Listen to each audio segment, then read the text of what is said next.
Welcome to another episode of Dynasty Overload, a fantasy podcast. To my right, we have the Raz Man in the building. How you feeling, brother? Feeling good. Feeling good. Feeling good. Good deal, good deal. And to the bottom of the screen, we have Shelor, aka Fantasy Genius. How you doing, brother? Man, I'm amazing. Can't be any better. Looking forward to dominating this second round like I did the first. Let's go. Awesome. Hey, if you guys have not listened or watched the first part of our rookie mock, be sure to just go on over, watch or listen to that pod or video. As we dive into the second round, there's going to be some plot twists. There's going to be some picks that are going to shock you guys. As if you guys watched or listened to the first portion of this, it was crazy. I'm not going to name the guys that were making these crazy picks, but that's available for you for your consumption. Just go and check that out. With the first pick of the second round, we got Razman. Who you got? Let's go. Give me Devin A-Chain. I believe that this guy is, is lightning in a bottle as far as quicks, as far as being able to catch the ball, run the ball. I do understand that he's a smaller back, so he might not be your 3 downs or your every down back. I get that, but I'm hoping that he's somewhere where maybe the Patriots or maybe the Broncos. I just believe that this guy is going to be highly, highly productive, and I think he's going to shock people as far as how well he can not only carry the ball, but how well he can catch. So that's my pick. Good deal. I like A-Chain. I think that he's a 3 down back. I also think that he's a home run hit type guy. You get this guy into the right offense, he can take it the distance. You hand off the ball, he might get an 80-yard touchdown. I think he's special. I think he's box office. I think this is about the place where I would go A-Chain at 201 at the 201. Perfect pick. Love it. Shelor? There's a back I would take before him, but we'll talk about that with my next pick. But as far as talent-wise, I think he has the juice. Definitely has a lot of ability. I don't think you can go wrong. There's a lot of great backs in this draft. So definitely love the pick. Again, it just kind of speaks to the depth of running back. If you got high second round picks, that's your chance to eat. It might be time to sell off on some veteran running backs immediately, because there's going to be a lot of guys coming in the league that's about to rattle some cages and take some jobs. So get ready. I love it. And with the number 2 pick, we have Shelor. Who do you have at the 202? Man, thank y'all so much for leaving my guy, Mr. Kendry Miller, here. I watched TCU tape for Quentin Johnston. And what happened when I started watching Quentin Johnston is Kendry Miller was making all the plays. And I'm like, what? This guy's insane.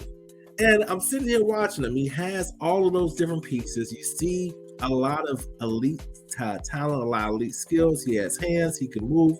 He's good between the numbers. He does everything well. I love me some Kendry Miller. This is a running back class that I like. I love him here. I mean, I would have considered him at 112 if I had that pick. So definitely a big fan of his. Gets in the open field. He doesn't get caught from behind. He has all of the literal game-breaking skills that you want at running back. So give me all the Kendry Miller I get my hands on. Raz, what about you? I like Miller. Listen, this is going to be very much dealer's choice on these running backs here. We're going to give our opinion on why we like this one better than that one.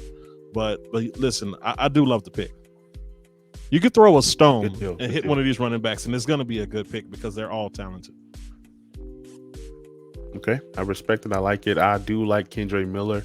Like you said, you go for Quentin Johnston, you end up with Kendry Miller. He has tons of talent. He's another one of those guys that's a home run threat.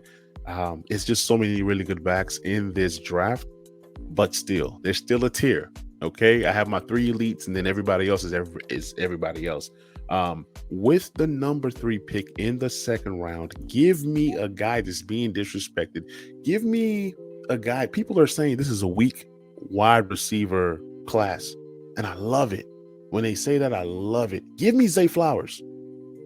Zay Flowers can ball.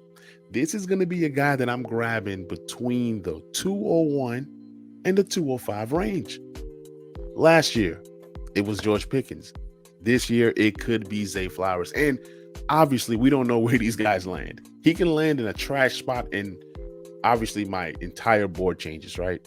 But if he goes to where I think he's going to go or does what I think he's going to do, I believe that Zay Flowers is one of the better wide receivers in this draft.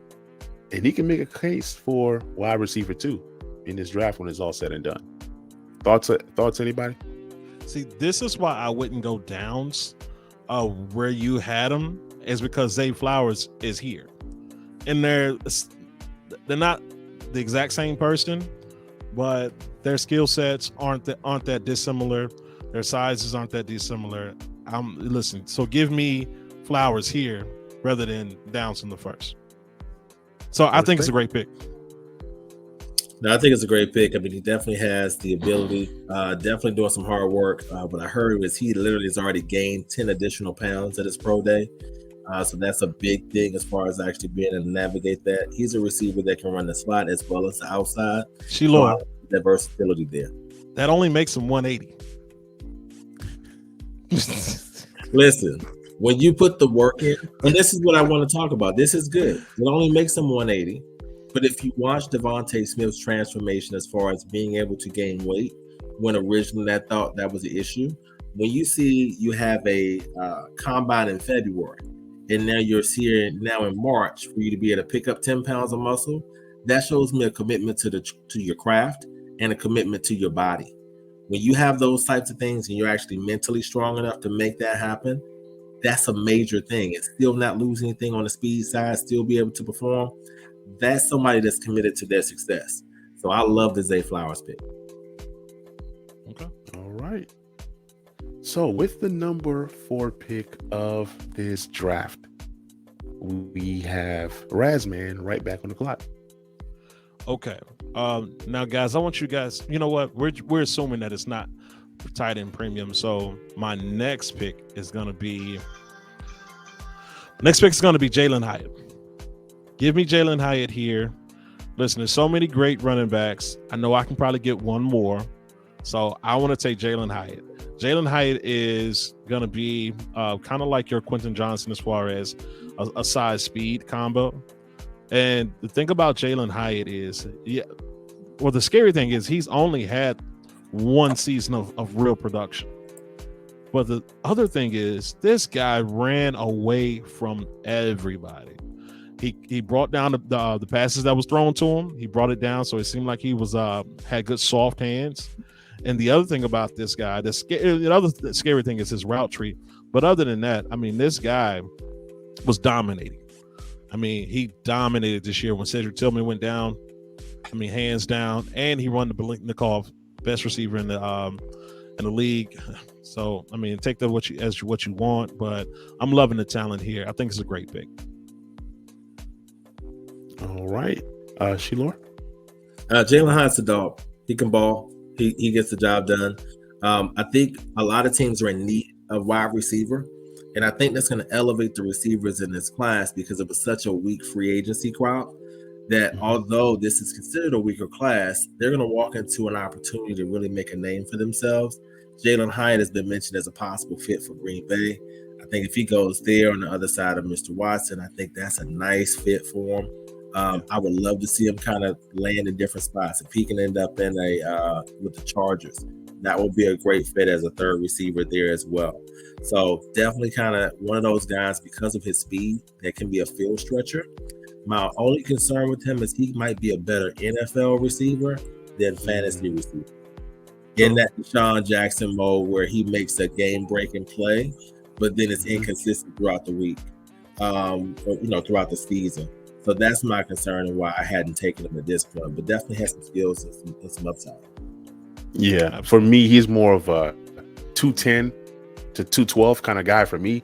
And for those same reasons, because if he's a home run hitter, you don't know when you're going to get those types of plays. And that's what also scares me about a guy like Jameson Williams and even Henry Ruggs when he was playing. These guys that kind of go deep, and it all depends on how you're used. Hollywood Brown was used the same way, and then guess what? They said, look, we want you to start running some real routes. He started running some real routes and became a complete wide receiver. So it's based off of how you used. Can he be Hollywood Brown or can he be Deshaun Jackson? Both phenomenal players, just all about targets, right? Targets and volume is what really gets you points in fantasy. So, but I love the pick though. Nevertheless, I love the pick with the number 5 pick in the second round. Sheilor, you are on the clock. So I love all these receiver picks, guys. I'm going right back to the running back well. Give me the speedster, Mr. Sean Tucker out of Syracuse. This guy is electric. You talk about somebody that's hitting home runs. I'm really sure when he actually comes out and everything else, he's going to be in that 4.3 range. I look at him as a change of pace back. I don't think he's going to be a every down, 3 down back. But when he gets on the field, I think he is our Tony Pollard of the future that actually gets into a situation and is doing his thing and eventually gets an opportunity to lead a backfield. So I'm definitely buying in on Sean Tucker at any time I get a chance, especially this late. I would love to get my hands on him, and I think he has game-breaking ability. So give me some Sean Tucker. I love Sean Tucker. He's definitely one of those guys that I have him like right in between a Chain and Kendre Miller, or right in that group of guys. Sometimes I'm confused on who I should go. And all these answers will be answered on the next episode of Dragon Ball Z. But until then, we know that the draft is coming. We know that landing spots are coming. So once we get these landing spots, it changes everything, right? It's like, okay, Kendre Miller went here. We know that Kendre Miller has to sit behind this guy and this guy. Sean Tucker went here, and he might have that Algier or Damian Pierce type of role to overtake that old vet. So just for me, it kind of depends on landing spots, but I love Sean Tucker. This is a guy, you give him the ball, he's gone. So talented running back class. Raz, what is your thoughts on Sean Tucker? You know what? I love Sean Tucker. I actually have him a little bit higher in our running back ranks than where he was picked. But listen, to comment on you, Manny, when you said landing spots, hey, you know what? I'm going to disagree only because of, man, you got to go for the talent. Because if you remember last year, man, we were talking about what's the guy that went to the Texans? The Pierce. We're talking about Pierce, and Pierce had a couple of guys ahead of him, and those guys aren't there anymore. And Pierce is the man. So sometimes you go with the talent over the even the landing spot, because that doesn't mean that person is gonna stay there. Even Algier, you had Cordell Patterson and another guy ahead of him, and he's the man out there now. So just looking at that, give me the talent. So for me, I have tiers, and if it's the same tier and a better landing spot, like if I feel that Sean Tucker and Kendre Miller are about the same, or if I feel that a Chain, Tucker, Miller are about the same, and one goes to a spot that I like, you best believe I'm going with the tier, because obviously they're all talented. So yes, you go talent always over landing spot, obviously, but landing spots matter. Landing spots matter. Coaches matter. Situations matter. Schemes matter. So it all depends on what you're looking for. Like, then again, 3 letters. I like guys CEH. that are dual backs. CEH. I never thought he was talented. I got you. But everybody drooled over his. Had zero. I got you. But everybody drooled over his landing spot. That's the only thing I was saying. Well, I get it. Like, it's a mixture of things for me. Right. It's that combo, right? So I think an example that we talk about in this particular piece was Garrett Wilson was the consensus number 1 receiver last year. Mm-hmm. I don't care that he went to the Jets. Take him. Yep. When we got the same grouping, because I think all these running backs are in that same spot, then at that point, landing spot matters, because now it's opportunity, which is going to lead to points. So CEH was a very unique scenario because, one, he was not a game breaker. He was not a home run hitter. But Andy Reid's history as far as actually drafting running backs and putting somebody in that system where you're going to actually catch a lot of passes Like that to me is a unique role. We saw like a George McKinnon actually flourish in the role that we thought CEH was going to be in last year. So you have to kind of see that, but you also have to now measure that athletic ability. That guy is not breaking any tackles. That guy is not actually making any game-breaking speed. He ran a 4.6. We should have seen the writing on the walls for those who missed on that. But you got guys who are home run hitters and getting that opportunity. So absolutely. But I got one more. Trey Sermon. Yeah, I wasn't on that train. I grabbed him and flipped him.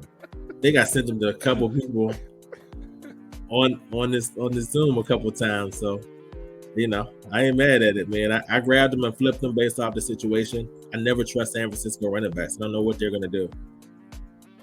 Gotcha. I remember flipping him to Razman, and I flipped him everywhere. I was like, all right, grab him first. Listen, for one, I bailed him out, and it wasn't. I don't think it was just a first, but anyways, I was bailing him out. I should have left him to dry out there. Hey man, when I saw Elijah Mitchell, said, Trey Sermon, give me all the Trey Sermon. I said, here you go, sir. I only had him in one spot. What'd you say? Yeah, I started grabbing Elijah Mitchell when I saw him in camp, and everything else. He's running hard, and this and the third. And Trey Sermon was doing what Trey Sermon did, which is be hurt. I was like, yep, come on, Elijah Mitchell, let's go. Trey Sermon, get out of here. Hey, funny story about Trey Sermon is, as soon as I traded for him, a friend of mine who watches college football was like, hey, man, he's terrible. I was like, oh, no. Turns out, guy was terrible. He was like, man, flip him real fast. But it was like right before the game. And after that, I think he got hurt again. It was over. All right. With the number 6 pick of the second round, give me Kayshon Boutte. This is a guy that is forgotten. This is a guy that is talented. He is kind of like Sam Howell, to where he had a terrible season last year. We don't know what he's going to do this year, but the talent is there. When you talk about talent, he's talented. Okay. Now, I understand that this is a running back type draft, but look, there are some receivers that you got to consider if you like them, if you like the situation, if you like the talent. Give me Kayshon Boutte at the 206. I like the value here. He may pan out, he may not. But if he hits, I love the value. I definitely could have gone a different running back, a different player here, running back, but I decided to go Kayshon Boutte because I will be grabbing some shares of him. Don't know how many, because at the end of the day, he could turn out like a Trey Sermon. But then again, if he hits, he's a guy that has alpha potential on a team. It's just all about, can everything connect? Is he going to be serious about the game? Can he, it's just, I don't know. But I do like the potential of Kayshon Boutte. Raz, what are your thoughts on Kayshon? All right. So if I'm on a train, I'm pulling the cord and I'm getting off. I am officially off the Boutte train. Just too many questions with him. Listen, I do understand that the man does have talent, but I think attitude and what you want to do as far as being a team player, buying into a system, means something as well. And I know that there was a change up for him in that last season, but I'm just not seeing it with this guy. I think I'm seeing red flags, and for me, I have to get off. I'll see what happens. I'll be watching. I won't be drafting. So good deal. What about you, Sheila? I'm with Razman on this. He went to the combine and stunk it up. Literally stunk it up. Typically, when you actually see him 40 times, you see them kind of close together, off within a tenth of a second. He ran a 4.5 and then ran a 4.67. He had a 29-inch vertical jump, which is the worst among receivers in skill position. So it's one of those things where there is that mental capacity where, unless I saw him slide down to like a third round or something, he will not be drafted on any of my teams unless he's like super low. Like third round, sure, I'll take a flyer on him, but to me, it's too much talent on the board to play with people who are not serious about what their craft. Like there was an incident, he literally was kicked off the football team. Like that's why he ended up coming out. So it's a lot of different things. I'm always rooting for a redemption story. We all love that. Definitely has some talent, but if you're not committed to your craft, kind of what we're talking about with Zay Flowers, the commitment, if that's not there, then I can't commit to you on my teams either. So I'm out. Good deal. More Kayshawn for me. With the 207, we have the Raz Man in the building. Who you got? All right. Going back to the hometown here. Going to Tennessee. Give me Hendon Hooker. I think this is a great spot for him. Thank you guys for leaving him on the board for me. This guy, I think, can end up in a good situation, and I think he could challenge for a starting spot. I think that the thing about him being older and everything like that. Listen, to me, he looked better in college than Pittsburgh's quarterback. Can't think of his name. Kenny Pickett. To me, he looked better in college than Kenny Pickett did. And he's a pass first guy. He really didn't run much at all unless it was designed run. So give me Hendon Hooker. I do like the talent. And even if he doesn't do much, I think this is a great stab at a quarterback late. Okay, Sheila. Miss me with 25-year-old quarterbacks. Your turn, Manny. Man, I think it's a good pick, but he's a guy that I will target later. But if we're talking about value, give me Hendon Hooker at the 207 over Will Levis at the 107. Yes, I'll take the value of Hendon over Will. If I'm going to take a stab on the quarterback, it will not be Will Levis in the first. It'll be a Hendon Hooker, but I could possibly get him a little bit later.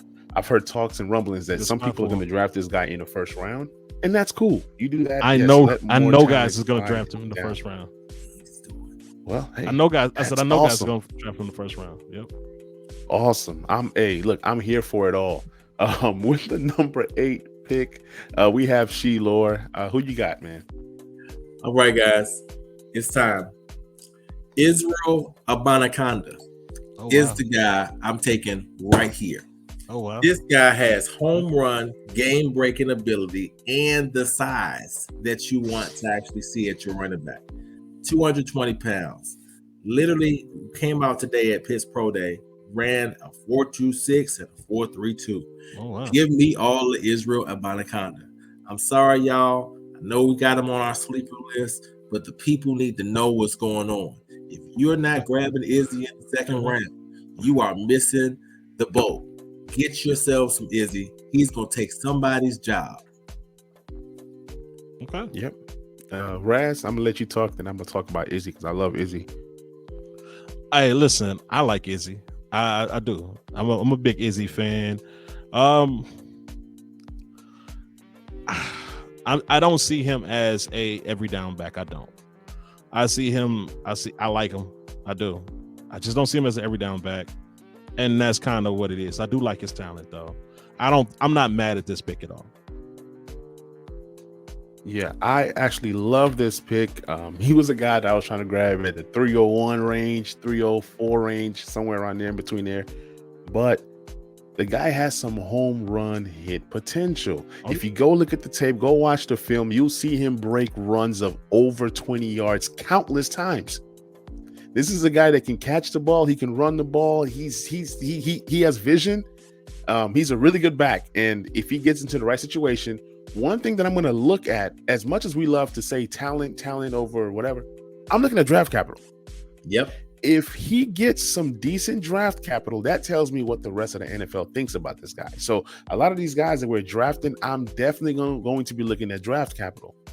You know, for example, if a guy like Quentin Johnston goes in the first round, hey, so draft capital is definitely going to boost a lot of these guys. And even if you don't like these guys, if you like the value of where you're taking these guys, grab them and flip them. You don't have to keep all these guys. There's going to be guys that I draft specifically to flip because I love where I'm getting these guys at said value. But yes, give me all the Izzy. If I can get this guy in the middle of the second round to third, I will be excited with that pick.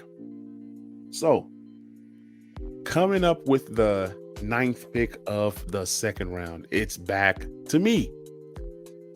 And I've kind of like watched the board and I was praying that this guy falls to me. And guess what he did? I am grabbing a running back. Give me Tank Bigsby. This guy at the 209, like Sheila always says, it's love. You know what I'm saying? This dude right here, he can be a 3-down back. Obviously, he might be limited in the receiving work, but this guy right here, man, he is talented. He's strong. He's a force. He's a guy that could be, is blasphemous if I say this, he could be a Nick Chubb. He could be a Nick Chubb. He's that good. He's that talented. Feed this guy the rock and he can get you multiple yards. He falls forward. I love Tank Bigsby, especially at the 209. Razman, thoughts? Hey, I love it. Listen, that's what I said earlier, man. You could throw a rock and hit one of these running backs, and it would be a great pick. So I'm loving it. I like Tank. He could have probably went a little higher. Getting him here, I'm gonna agree with you. That's love. Yeah, I mean, I was surprised he was here. I was like, Lord, please blind Shilor's eyes. And he did. He blinded his eyes and he fell to me at the 209. Shilor, thoughts, Tank Bigsby? Shilor seen all those highlights of Izzy, and he was like, you know what? I can't ignore that. He went Izzy. But I get it. I get it, though. Here's the thing. When you have an abundance of backs, I'm a running back guy, right? This draft is the running back draft. So you're going to miss some guys every now and again. And for me, I'm going with the guys with the highest upside and highest ceiling. That's what I'm looking for. Tank, to me, is going to be a solid back. But I don't think he's box office, right? I think he's going to be steady. I think he's going to get the job done. My comp for him is like Brian Robinson. I think he's a bus driver. He's somebody that can come in there. He's going to get carries. He's going to do his thing. If he gets 20 carries, he's going to be all right. But I'm goal line with this draft. I'm not here to draft bus drivers. I'm here to draft home run guys that are electric and that are going to be fantasy assets for me to flip or retain on my team. So let me ask you this. Who's going to have more value right now? A Tony Pollard or a Brian Robinson? Tony. Yeah. Because it's the juice. Like that whole thing is what you're looking for when you're kind of looking at dynamic offenses. Like running backs, we're kind of going to more of a running back by committee scenario in all of football right now, especially with this class coming in. Give me the guy that I can have in as an RB2 that can take 180 yards to the house. Tank can't do that for me. So he slides down my board because of that. But Jamal Williams and DeAndre Swift. DeAndre Swift is hurt. He can't play on the field. If you can't play on the field, then that's not debatable. The big thing is Jamal Williams has these touchdowns because DeAndre Swift is not on the field. If he's on the field, we know who the more talented back is. Like, that's not even a question. I agree with that. I just think that Tank is maybe a more complete back at the moment. That's all. Okay. And let's decide one more time. Let me ask you this. Who has more value? DeAndre Swift or Jamal Williams in fantasy right now? In Dynasty, I'm going to give it to you, Swift. Yeah. That's all I'm saying. Age. Yeah. Because of the age and the explosiveness. Like Jamal Williams literally was in a perfect scenario getting a bunch of touchdowns on the goal line. True. Think he's going to do the same thing in New Orleans. At the number 10 pick of the second round, Raz has the number 10th pick. Who you got? Okay, so we've disrespected this man long enough. Finally, one of us has to do it. I'm going to go with Baby Gronk here. Give me Michael Mayer. Oh, yeah. Give me Michael Mayer here.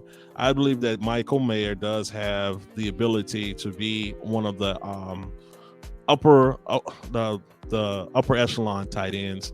I believe he can be a top 10 tight end. I believe he can actually challenge for like a top 7 tight end position. So especially if you're in the tight end premium league, he definitely would have probably won in the first round. I think this is a good spot for him. I'm pretty sure you already got your running back. You probably already got a receiver, or you might have 2 running backs here. I think that Michael Mayer is a great great talent to be in this position. Great hands, great route running. Is he gonna run away from people? No, but Gronk wasn't that fast in his 40 either. So, and that turned out pretty good. So this guy does get open, and he's as far as tight ends go, I believe he's the number one tight end in this league, in this draft class. So that's it. That's interesting. Everybody's baby Gronk. Sheila? It was cool, but you took the number 2 tight end in the class, and I'll tell you who the number 1 is in a minute. Okay. Yeah, I agree. I have my number 1 tight end, and I'm getting that guy a few spots later. I think that Michael Mayer here at 10 is cool. But the tight end that I'm going to grab over this guy, he'll be available maybe the next pick or 2 picks, or maybe even with the first pick of the 3rd round. But with the number 11 pick of the 2nd round, Sheila, who you got? We take not the number 1 tight end. We take the last of the tier of running backs that's been fallen, Mr. Zach Evans. This guy has 3 down potential. This guy is a baller. This guy should not be sitting on the board right now. Literally crazy to see him sitting right here. So for me, especially in this particular format, remember guys, this is super flex, not tight end premium. I'm grabbing a back over a tight end every single time. So give me Zach Evans right here. Has all the skill set that you're looking for. I'm a huge fan of his. Love to have him at this point in the draft. All right. I like Zach Evans. I think he's solid. He could be special.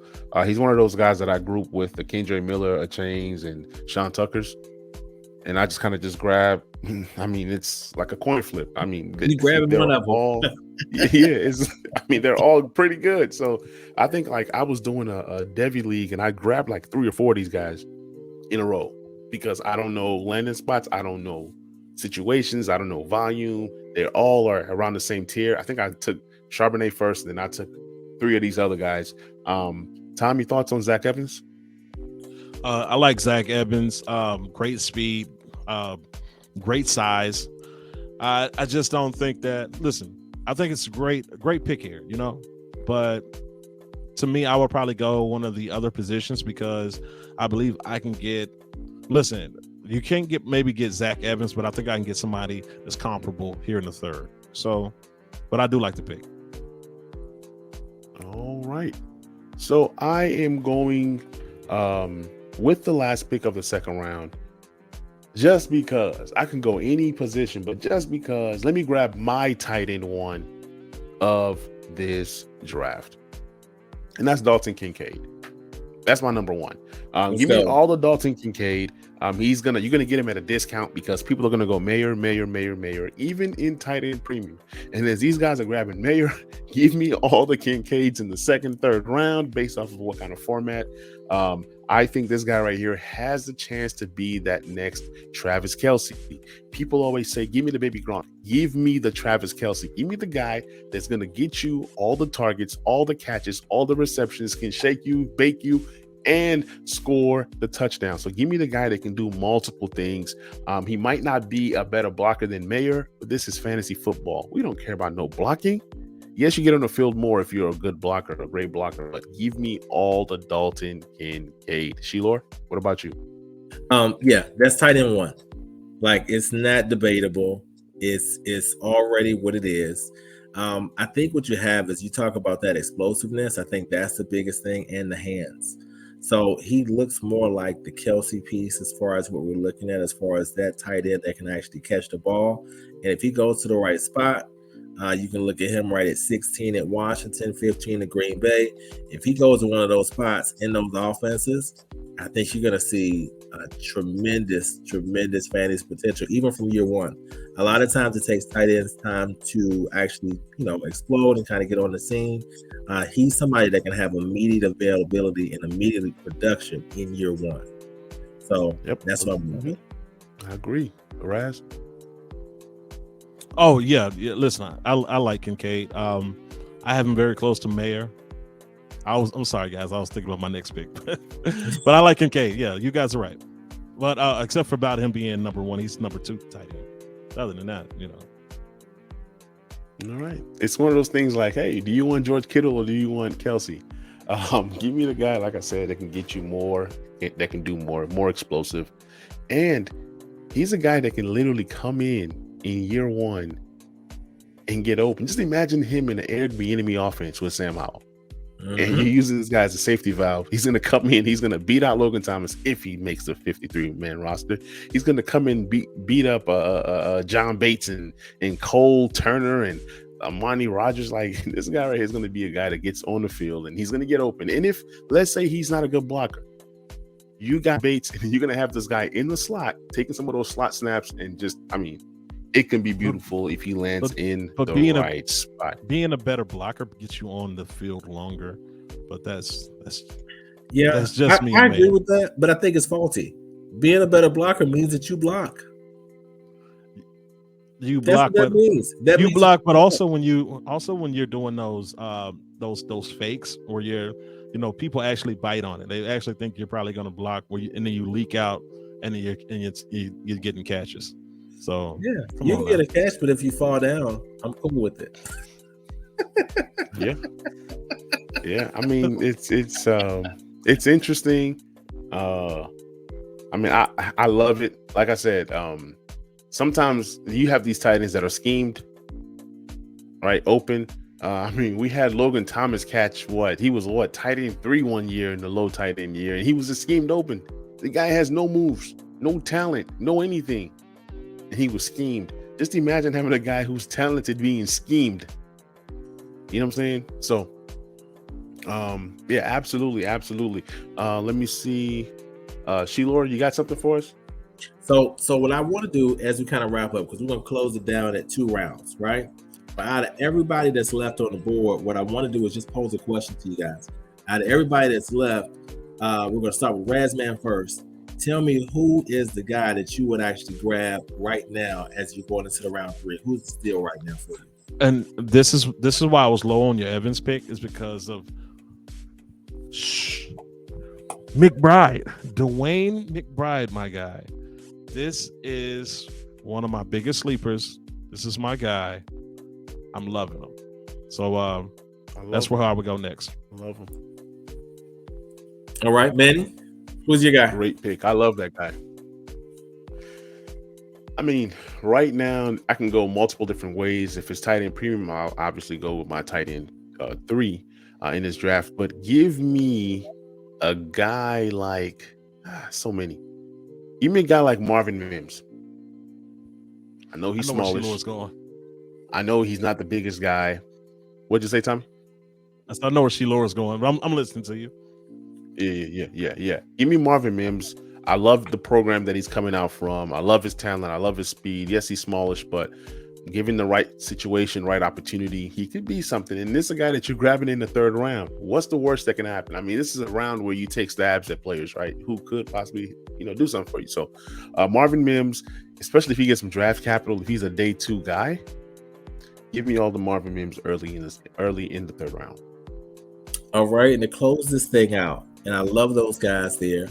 But y'all, the deuce is loose. Deuce Vaughn is the best guy on the board, most explosive, baby Darren Sproles. That's the guy that you want to grab. If he's sitting around this time, go get him and laugh all the way to the bank. Home run, game-breaking ability. Yeah, I was not a big Deuce Vaughn fan based off of his size, but in the 3rd round, why not? I mean, it could be a thing, but I see him more as a 3rd down back, and that's good. That is pretty good for fantasy. I mean, catches galore. A guy who can get some first down. He's going to be used in special teams. He's going to be used in a return game. He's going to be used as a gadget guy. So yeah, I don't hate it. I don't love it, but I don't hate it. Deuce Vaughn is a pretty good pick right there. Anybody else? Any final thoughts before I close this thing out? Last one. Darnell Washington is a freak show. I was looking at him. Like I said, if it was tight end premium, 270 pounds. Man. Yeah, he's if gonna be that low. guy gets in the right scenario, he's gonna be amazing. So definitely love me some Darnell Washington. If you got a tight end premium league, he's definitely a second round pick as well. But just heads up on that. But I love me some Darnell Washington. Absolutely. So, man, what an awesome episode. We did our round 2 mock. For those of you guys who missed the first one, go back and check out that episode. Go back and check out that video. Once again, this is Dynasty Overload. I am your host, Manny. I got my guy Raz. I got my guy Shilor. And together we are Dynasty Overload, a fantasy podcast. We do the research so that way you don't have to. We will catch you guys on that next episode. We are out. Let's go. Peace.